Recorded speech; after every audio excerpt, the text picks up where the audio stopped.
another side of data science is also doing things that no one is actually doing, or like solving problems that no one had actually thought about using data to solve.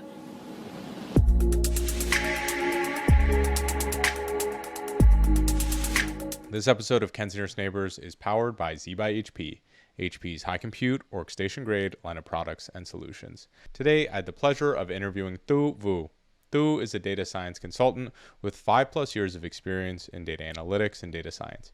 She has a background in economics and computer science, where she focused on building tools to communicate data insights. She also creates videos on her YouTube channel to share advice and help newcomers in data science develop their skills. In this episode, we learn about introspection and how it can help you to find more enjoyment in your career. We also learn about how art and beauty has influenced Thu's career and content. I hope you enjoy this episode. I know I enjoyed talking with her. Thu, thank you so much for coming on the Ken's Nearest Neighbors podcast. Very excited to have you here. I've seen your YouTube videos. I've talked with you a couple of times before this, and we were actually introduced through our mutual friend, Luke Bruce. So again, excited to have you on here. To talk about, sort of a different perspective. Obviously, you're over in Europe doing data science there. And I'm really excited, again, to hear your story and how you got interested in data as well as YouTube. Yeah, thanks again for having me today. I'm super excited as well. Thanks to my friend, our friend Luke, that I got to know you. And of course, I've been following your channels for a while now. And when I start getting into data science, it must have been 6 years now already. And it was a little bit unintentional. Back then, of course, in Europe or in the Netherlands in 2016, everyone was talking about becoming a data analyst, and that was probably the hottest job back then, before we started having the hype about data scientist and machine learning engineer.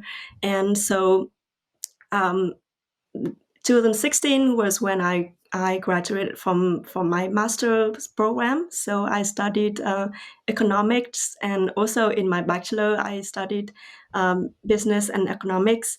And so, but I already knew from inside that, okay, I'm relatively good at programming, and I like tinkering with software and with coding. So I knew that, data analysis and data analyst sounds quite interesting to me, in terms of like you get to work with a large set of data, and you get to discover some hopefully very valuable insights, and you also get to do some coding and so do some data visualization. And I just love I just love creating pretty stuff. So that is a kind of like a good combination of a lot of things that I'm interested in. And so just naturally, I was drawn to this kind of job. And after I graduated, I also did some internship, which is very much into like economics modeling, and basically just doing some econometrics model, not super advanced or anything, not machine learning, more like regression or logistic regression and things like that. Gradually, I just built up some skill sets. And so in 2016, I started my full-time job and become be a data analyst, a junior data analyst, to be precise, because I had probably zero experience in data visualization and that sort of things. And so my R programming skill was very, very basic. But it was a very interesting turn to me. That's how I got into this field and be in this field until now, and still kept me entertained, kept me interested in learning new stuff. And so I guess it's a good thing, that I got into this field. Well, so what is it that you like most about the field? Is it there's constantly new things to learn, or is there something else associated with that? Yeah, I think it is both. I'm a person who is very much is it's very easy for me to get bored after doing something for a while. So I guess, yeah, data science is just so fast moving that I thought, well, yeah, I always feel like imposter, and that's probably a good thing because I keep myself learning new things, and um, it's also, yeah, just like creating something valuable from, yeah, like just a set of data. um, I think it's very interesting, and I guess it probably resonates with a lot of people because, yeah, we are for the most part quite curious um, human beings, and just discovering something from kind of like a massive kind of like abstract things like data is, yeah, it just makes ourselves feel like, yeah, we are doing something, well, good, something valuable there to the world. Yeah, I guess, yeah, data science is just very like among, it's just one of the very among, yeah, a lot of different fields that could contribute something good to the world, right? And why specifically this field rather than becoming a doctor or like a researcher or pilot or whoever that is? Um, I don't have a good idea about why. Yeah, I'm more drawn to this. I guess, yeah, more the curiosity and a little bit creativity, if not a lot, that comes to, yeah, working with data and visualizing data and how to tell a meaningful story and make sense of stuff that we see in the world. Yeah, that is very interesting to me. I find that really, really fascinating. So, some things you didn't describe when you were talking about why you enjoyed it was the technical programming aspects, the pure machine learning elements. There's a lot about creativity, visualization, creating value. Do you think that there's too much focus on the more technical elements and there isn't enough conversation around the creative elements or the subject area related elements of the domain? Mm. Yeah, yeah, yeah, yeah, absolutely agreed on that.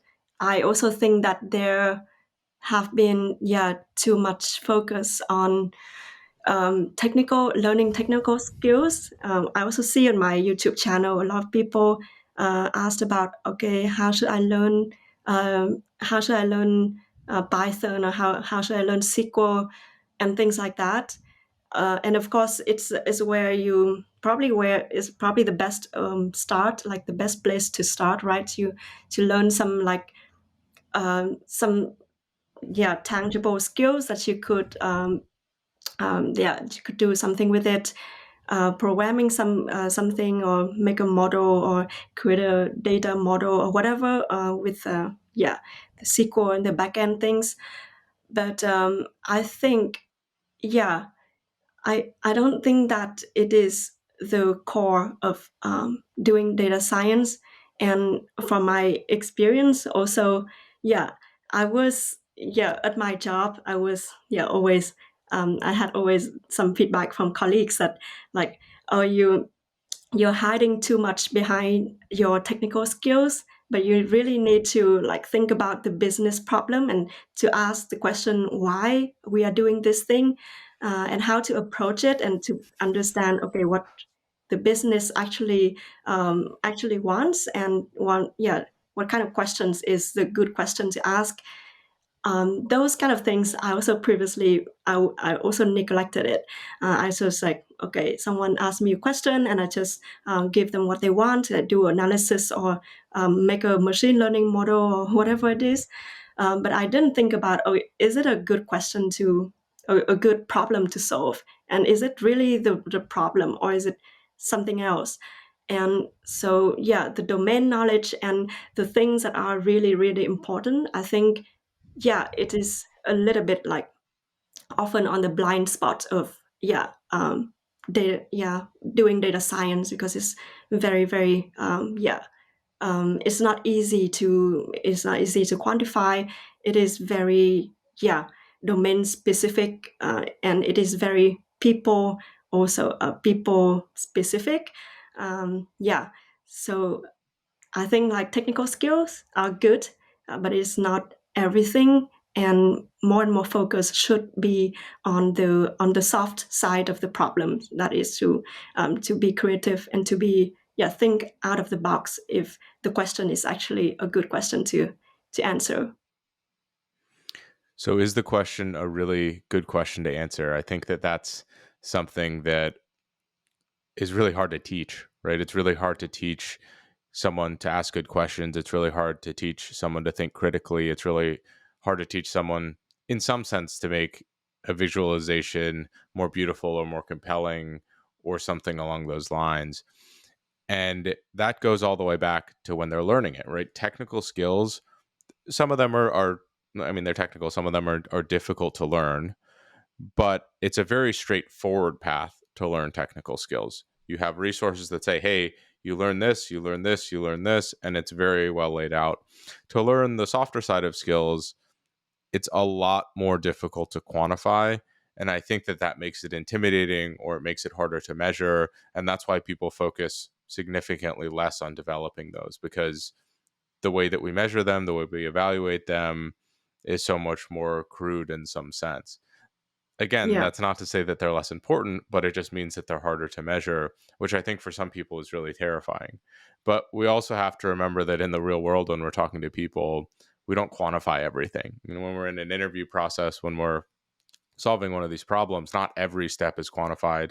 And unfortunately, or fortunately, even very large decisions are not completely quantifiable. If a business wants to, release a new product or something along those lines, yes, there are quantitative metrics that we're going to use, but at the end of the day, in a lot of companies, a human makes that decision still. They're not It's not just like, oh, we're going completely off the numbers. It's like, well, there are these things that the numbers can't completely completely evaluate, and so we need to build in our experience and our expertise over time. So I completely agree with you. I really would like to understand how people can build these skills out in a more quantifiable way, or if we could bucket them into different things. I think I made a video a while ago related to that, but apparently it wasn't that good a video.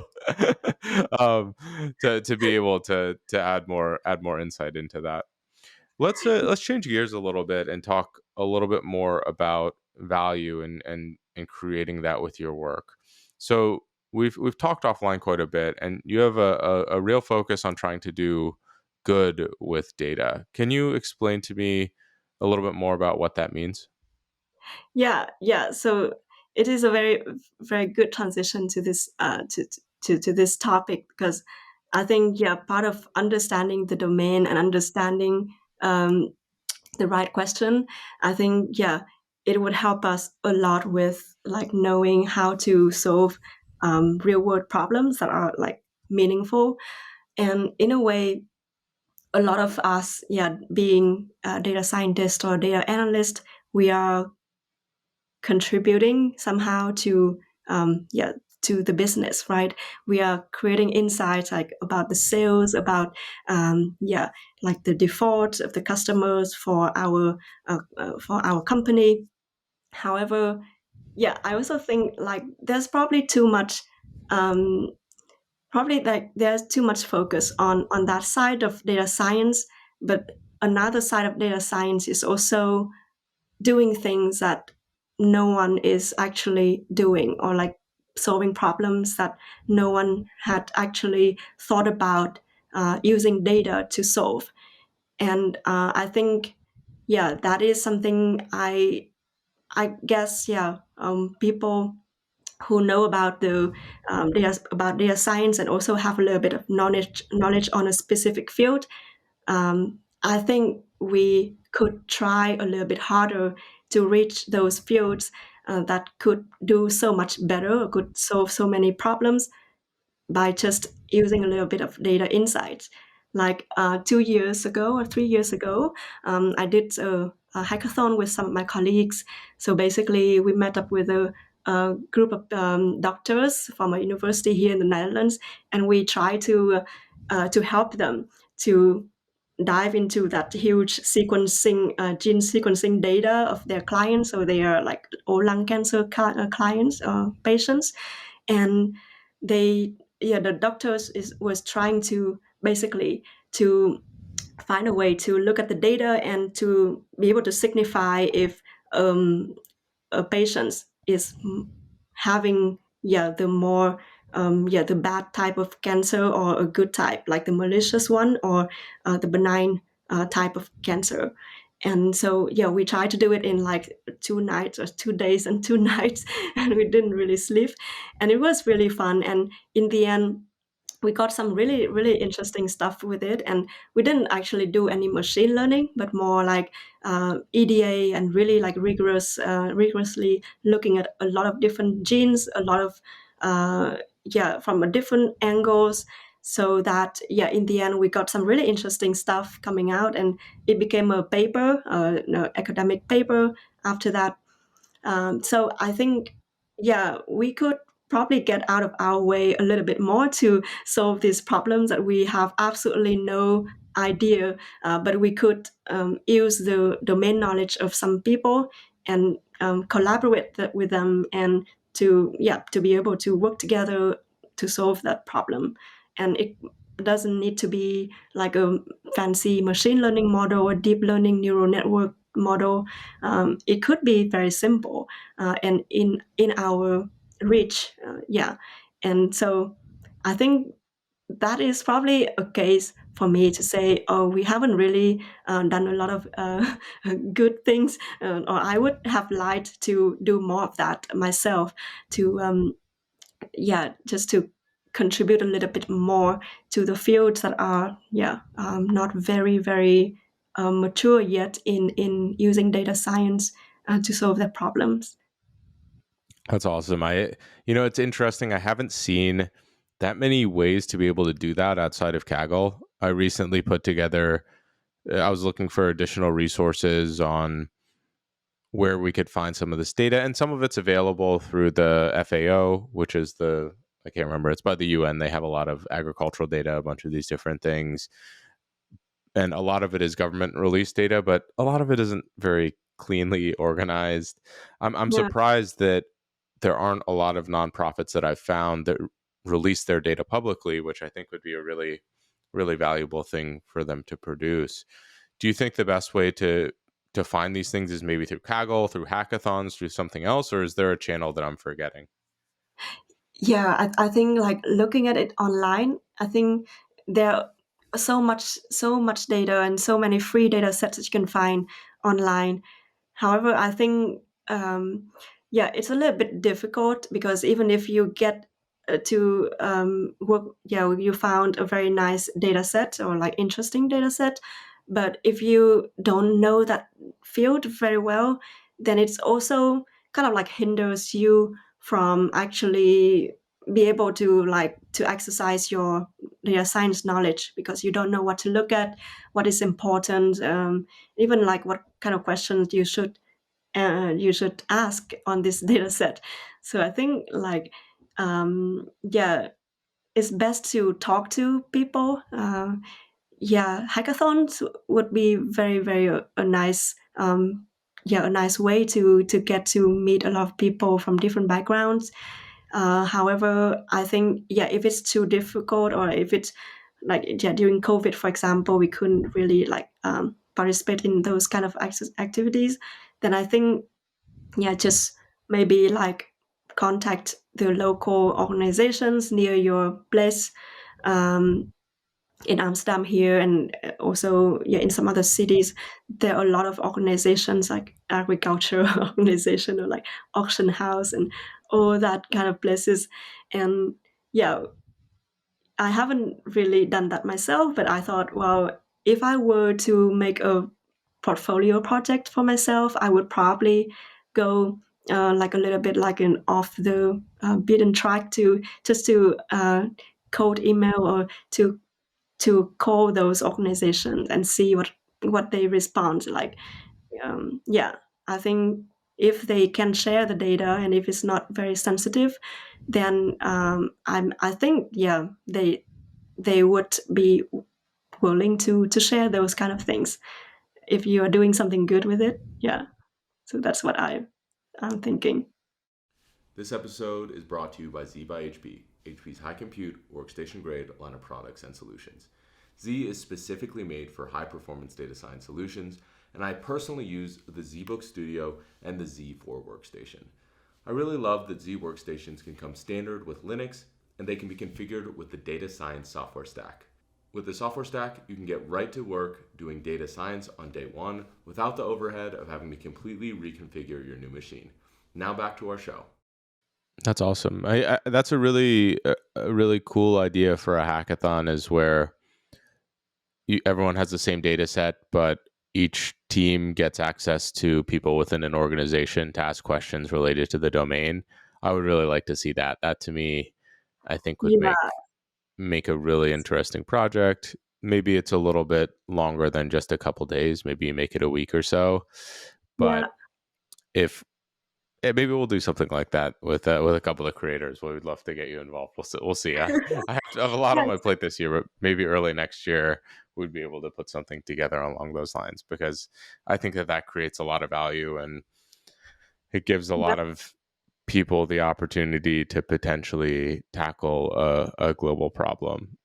yeah, totally, totally. I think yeah, the person who posts the data set on Kaggle, I think their job should not end there. I think there should be a like a whole kind of committee, so that yeah, just to give some help to people like data scientists who are working with it. And yeah, I think that it would create a tremendous amount of value doing that. That's amazing. Are there any public data sets that you're really excited about that you think are pretty fascinating to work with? I think I have International Criminal Court here in my notes. Is that something that's available to people? Oh yeah, yeah. So it's another hackathon I joined, and so in the Netherlands, in Den Haag here, they have the office of the International Criminal Court, and they for each case that they investigate, they usually collect a lot of witness statements.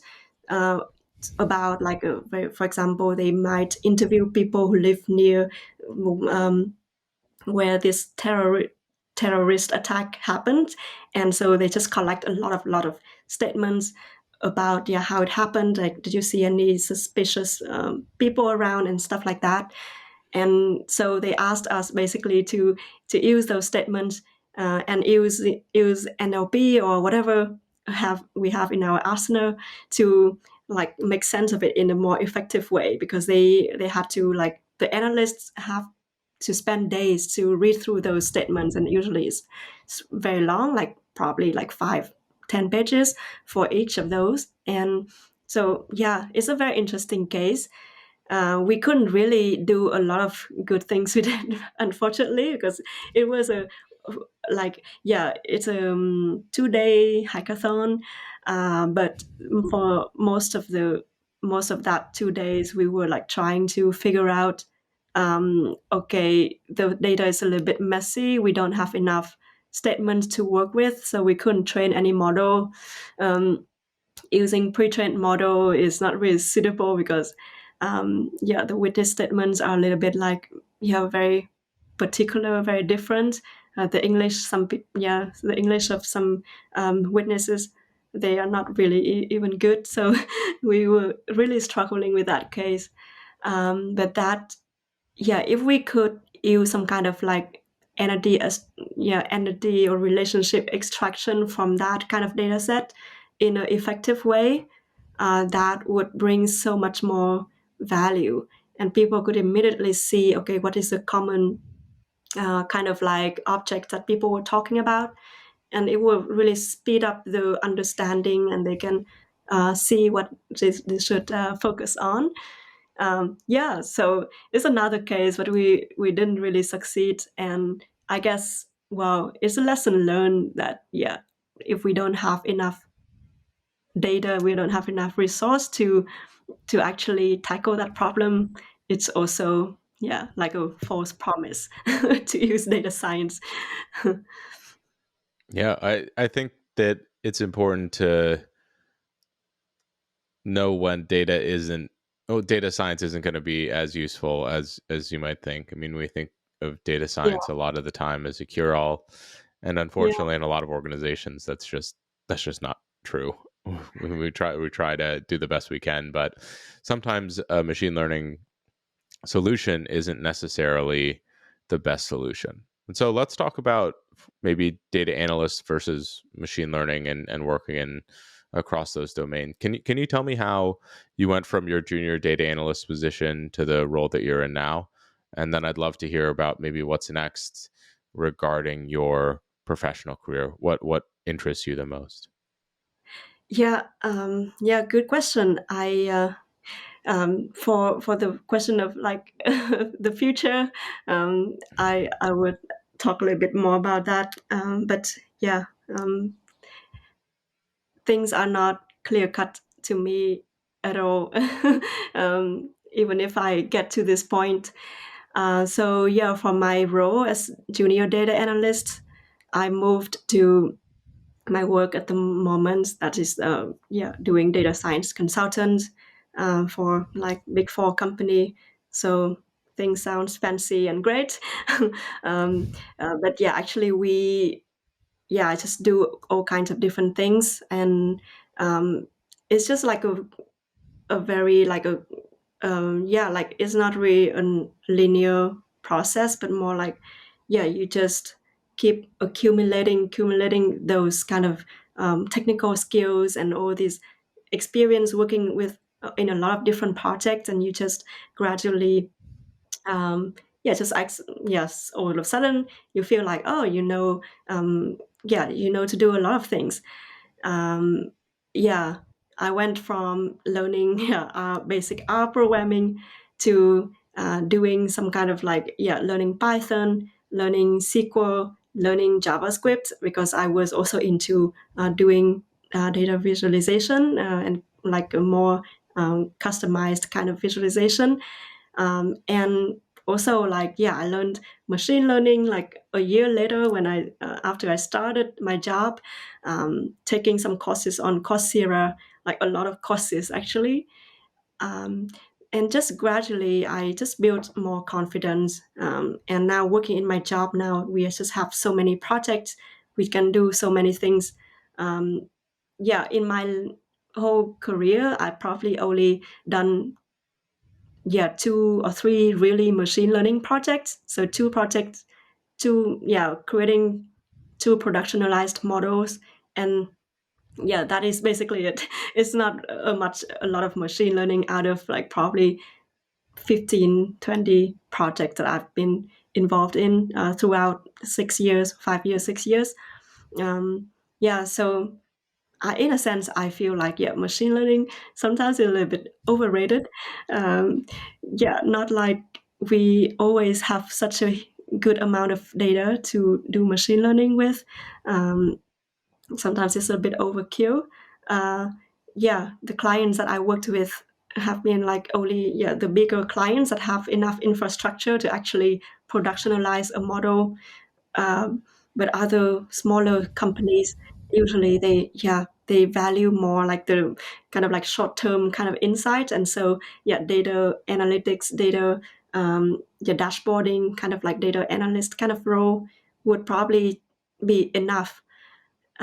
Yeah, so um, it's, yeah, I've worn so many hats in my career. I've done so many different things like automation, doing, yeah, analyst kind of job, building visualization, dashboarding, also a little bit data engineering. Um, yeah, and so in a way, I feel like, yeah, I don't know what I'm doing now. Well, it Yeah, sounds like the consulting role is something that does give you a lot of opportunities to experiment and try new things and work around in a bunch of different types of projects.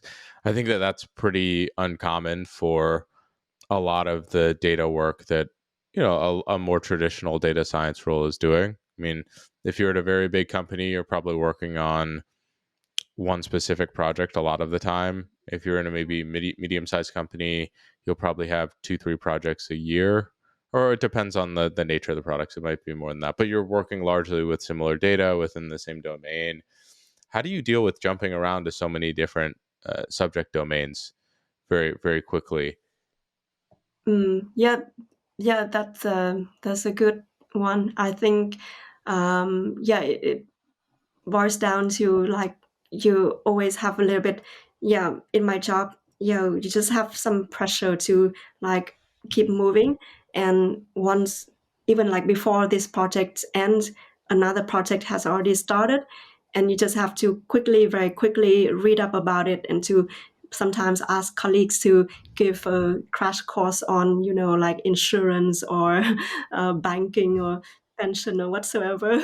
I had that so many times, or like HR, very interesting stuff, or yeah, like the whole healthcare system in the country, for example.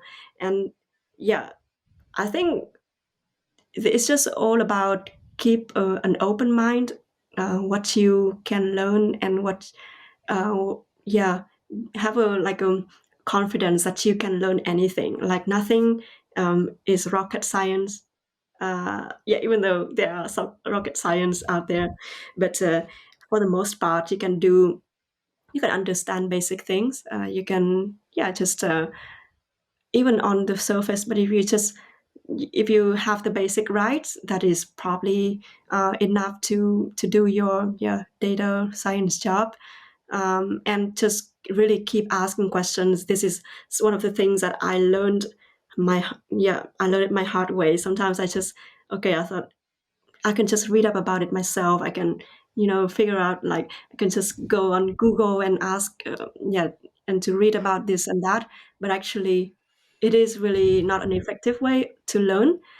Sometimes you really need to just step out of your comfort zone and to really ask a difficult question, like tough question, even though, yeah, could be even dumb questions, on the first glance. And from my culture, sometimes, yeah, there's a little bit of taboo to ask really dumb question, or to ask someone to repeat exactly the same thing they already said before.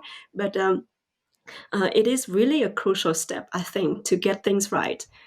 So many times I just kept, well, things inside me, and I just, okay, I can figure it out myself. But actually, it is like a less efficient way to actually learn a new domain. Yeah. Yeah, I think with consulting, it's particularly important because you don't always have access to your clients. So you have to make sure that you're asking the questions when you have access to them. So you're not, interfering with their daily work. It's a little different when you're on the job. If your client is someone who, works with you every day, they're not going anywhere. There isn't necessarily like a super finite and you can, in some cases, just walk over and talk to them. I don't know if you're on site a lot at all these days. I expect probably not, but Yes, it's sometimes, possible. yeah. Um, and I'm wondering, I mean, I think you talked about your culture. I'd love to learn more about that because I find that a lot of Asian cultures, they conflict very directly with more traditional consulting and management consulting. And how have you been able to navigate those two things as they relate to each other? Yeah, yeah, the cultural thing when it comes to consulting, it could be both. Yeah, it could be both good and bad. In a sense, yeah, in a way, I've always been, yeah, like trying to be a good student my whole life, working relatively hard, and I'm willing to put in the work to make something good. And I think from the cultural perspective, I think it's a very good trait to have when it comes to like learning new skills. And you just like you have a lot of patience to learn it. And yeah, yeah, you don't complain too much and things like that. uh, and yes, just because our culture value that kind of like being hardworking, being patient, and things like that, and being humble.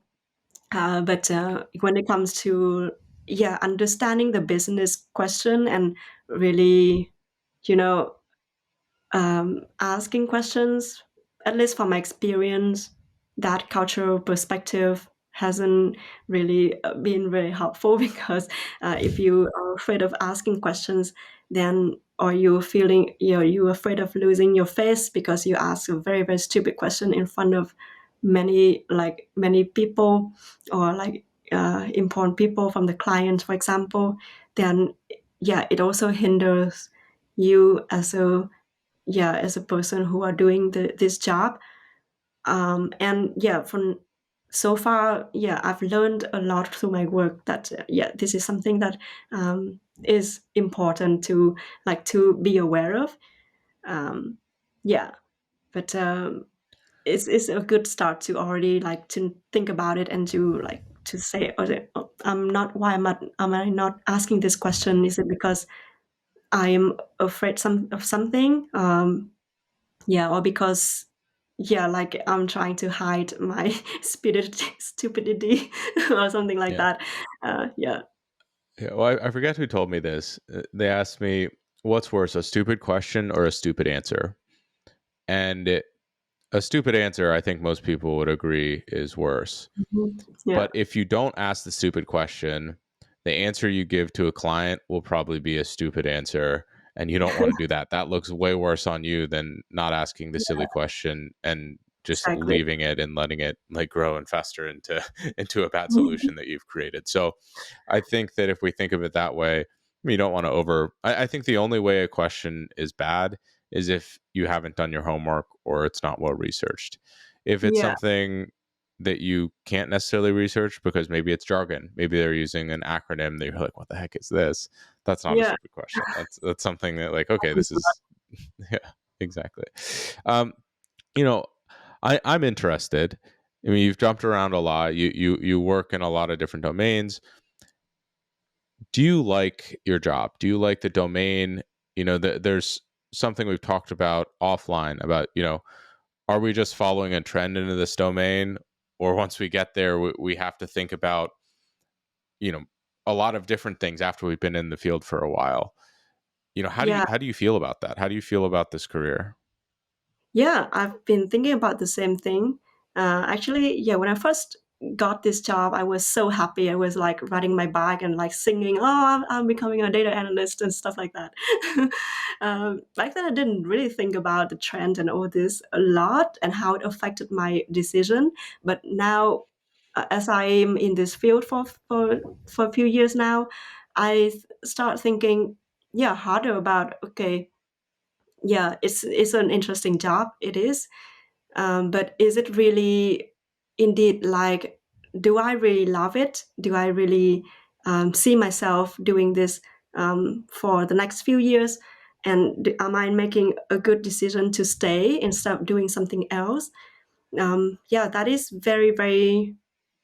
It's been kind of like bothering me for the past year or so or 2 years. Um, yeah, I think as I moved across different fields and doing so many things, wearing so many hats, I started to realize that yeah, I'm probably not so much interested in doing kind of like machine learning or like really like become a researcher in data science or anything like that, or to understanding the hard math under data science or all of that. I feel like I'm just someone who is relatively good at technical skill and I have a little bit creativity with it. So now also on my channel, I also feel like, yeah, what should I talk about? Some people want to learn about machine learning, but I feel like, yeah, I just want to do something fun with data science. So either solving a very interesting problem like the lung cancer case, or creating something kind of like yeah, bit pretty out of yeah, a data set, creating some visualization or doing something fun with it. um, so yeah, in a sense I still, yeah, of course I still love my job and that's why I'm still staying, and I think it's a very rewarding career. However, I also think, well, in the next few years, probably I would think about, yeah, probably I could transition myself into something that is not very, very um, mainstream. So maybe data science plus something else, like maybe doing even like data journalism or, yeah, data art, or, yeah, just creating really unique portfolio projects that just inspire people to just yeah, do something useful with data science, and also yeah, just like really inspiring stuff, instead of like grinding on Kaggle to increase like the performance of a model by 1% or 0.1% and things like that. It just doesn't click with me a lot. So yeah, I'm more interested in indeed like the cases, so like the actual problems, and yeah, the creativity side of coding of data science. So yeah, I guess I would probably move my career to something else. Well, so I'm interested in how you came to that conclusion about yourself, or obviously there was experimentation, working on a bunch of different projects, working on a bunch of different data sets, but were Mhm. there any other factors, perhaps, managers or other people in that process that have helped you come to those conclusions? Oh yeah, yeah. So it is because of some projects that I have done for clients actually, and at my work. So I just created some like just a customized visualization, and built some like kind of like solutions that is like combining the the machine learning underneath, and also like very kind of like fancy kind of like presentation um, in some kind of like web app. And I just thought, well, this is really cool. And I sort of think, well, data science is just like the probably more the back end part, and I'm feeling like, yeah, I want to build actual products, and the more tangible things that people actually see and interact with it, and to see that like how people perceive these kind of insights and how people use those kind of tools. It just like makes me more, yeah, it just inspires me more. It just gives me more energy, because I feel like, yeah, once I wake up and I create something, figure some like problems regarding like coding. It's just very interesting coding problems also sometimes when you work with like the kind of front end stuff. And yeah, like at the same time you still have some a little bit like data analytics, data like machine learning connected to it. um, yeah, I just think, well, it's probably more interesting for me than, yeah, doing like hardcore statistics, mathematics on the machine learning models. Yeah, hope that makes That's sense. awesome. And no, and is that sort of, I guess, different mindset what also drew you to YouTube? I'm really interested to hear that story as well. So how did you get started there? Yeah, yeah, indeed. So the YouTube thing is, it all started actually, yeah, not so long ago. Um, Probably now, yeah, since May last year. And back then I was watching your videos and Luke's video, and I thought, oh wow, also the Alex the analyst, yeah, like you guys just kept popping up on my home screen, so I couldn't help watching all of this, and I thought, wow, this is really like, yeah, some videos are so funny and so inspiring that I thought, okay, I could do something like that. And back then I had very, yeah, just a lot of time on my hand, because I didn't really go anywhere in the Netherlands. It was like a hard lockdown the whole summer. And so I had just, okay, I thought I could make videos, probably just my mom would watch it. But I just wanted to try myself out and then see if I could create something out of it. Um, yeah, so indeed, like most of the for most of a year, my only my parents and my sisters in Vietnam would watch my videos and comment on it. So it was really sweet because my parents also had absolutely no idea what I was talking about. um, yeah, so I thought, oh, well, gradually just having more and more people who are interested and just give me good feedback, and I could also do a lot of things regarding like just as a creative outlet for myself. Even in data science, is a very like kind of like sometimes a bit boring or dry topics, but I just kept thinking about, okay, how I can make it more interesting, how to visualize this thing, or how to use graphics to explain some kind of topics.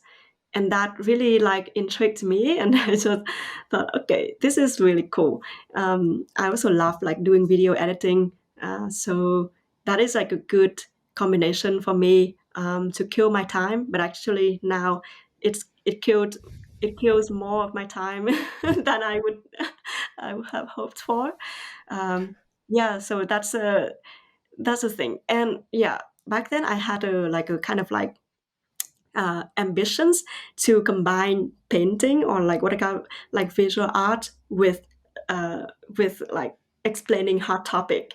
So I just, because I'm also doing painting in my own time, and I thought, okay, it would be like a very unique science channel to be able to do that. And so far I haven't been able to do that. But sometimes I do talk about like painting and stuff on my channel and some videos.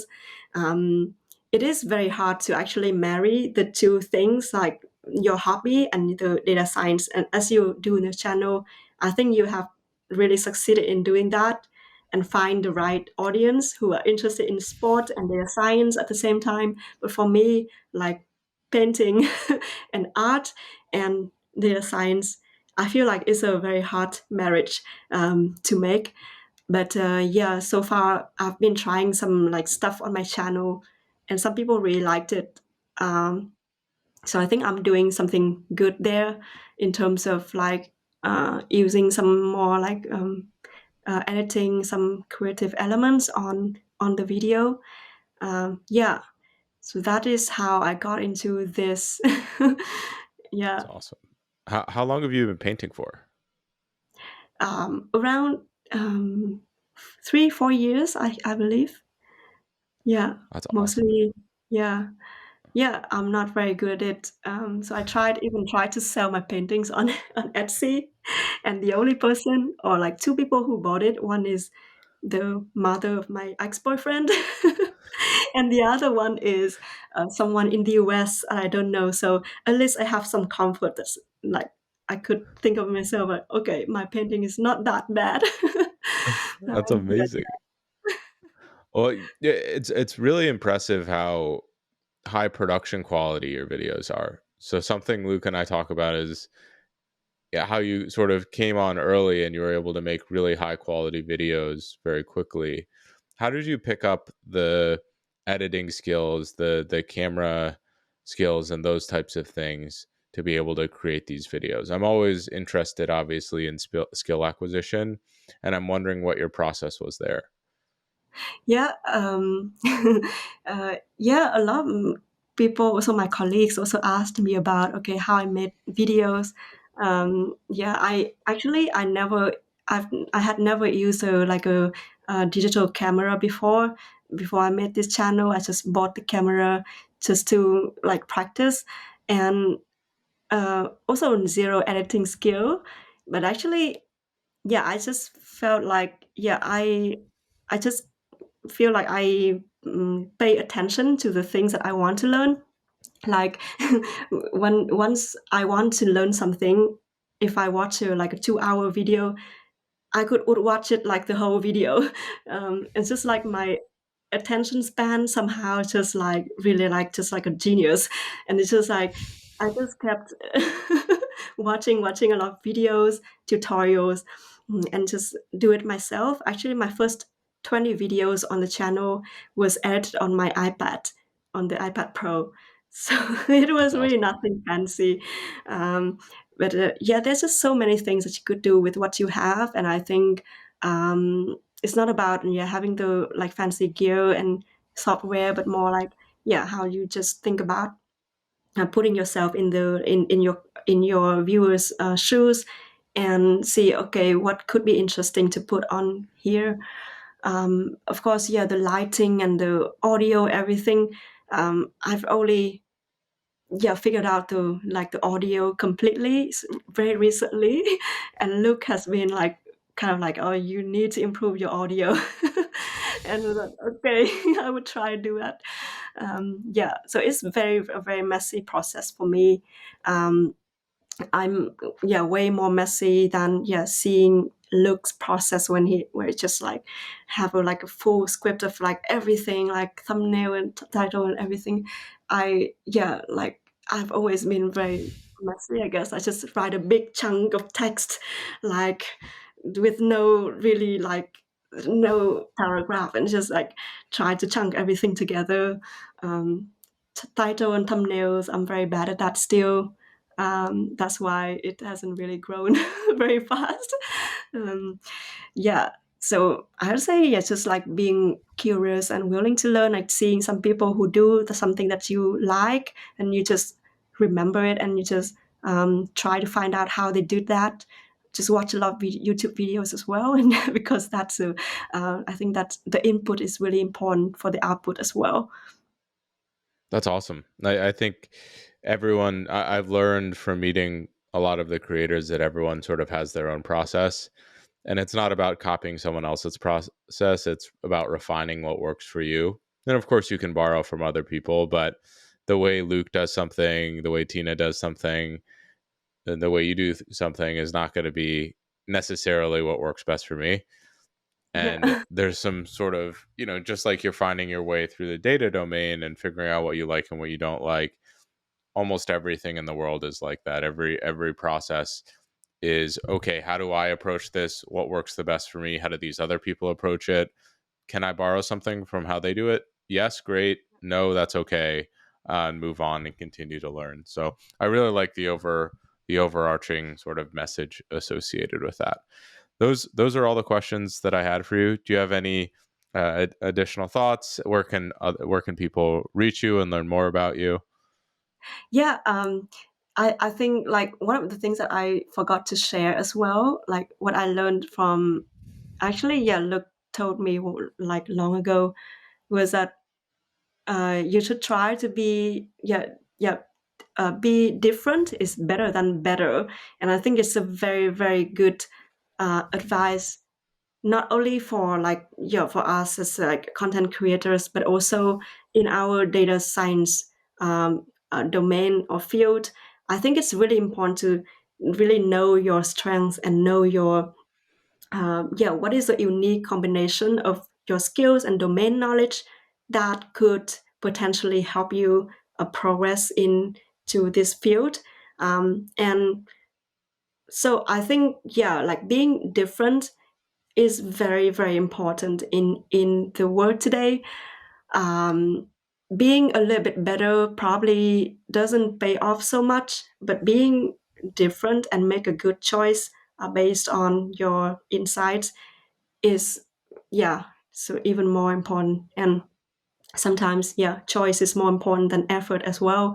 From school, we all learn like you have to you put a lot of effort into like studying and to follow this path and be a best student, and things like that. But once we get into the work floor, you get into the like figuring out what you want to do, then having insight and make a good choice is even more important than putting a lot of effort.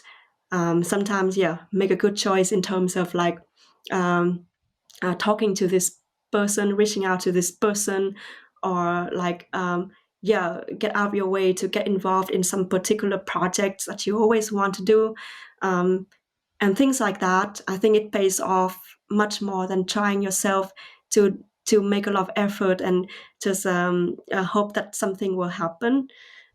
Yeah, so being different and make good choice. That I think that are my two lessons that I learned not only from YouTube but also from my work as well. There are tons of consultants, there are science consultants out there. How can you distinguish yourself from dozens of colleagues around you who are doing exactly the same thing and not if not even better? So yeah, like from that perspective, like, we really need to stand out in our own way, um, just like a creator, actually, to get the right attention, to be able to progress and to develop. Yeah, so that is a very very hard part to figure out, but also like very fun. I really like that. I think different usually does mean better too, in some sense, where, Mhm.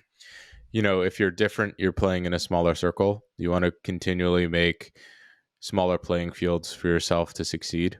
So if I'm a data scientist, if I'm slightly better than the average data scientist, that's not going to mean really much.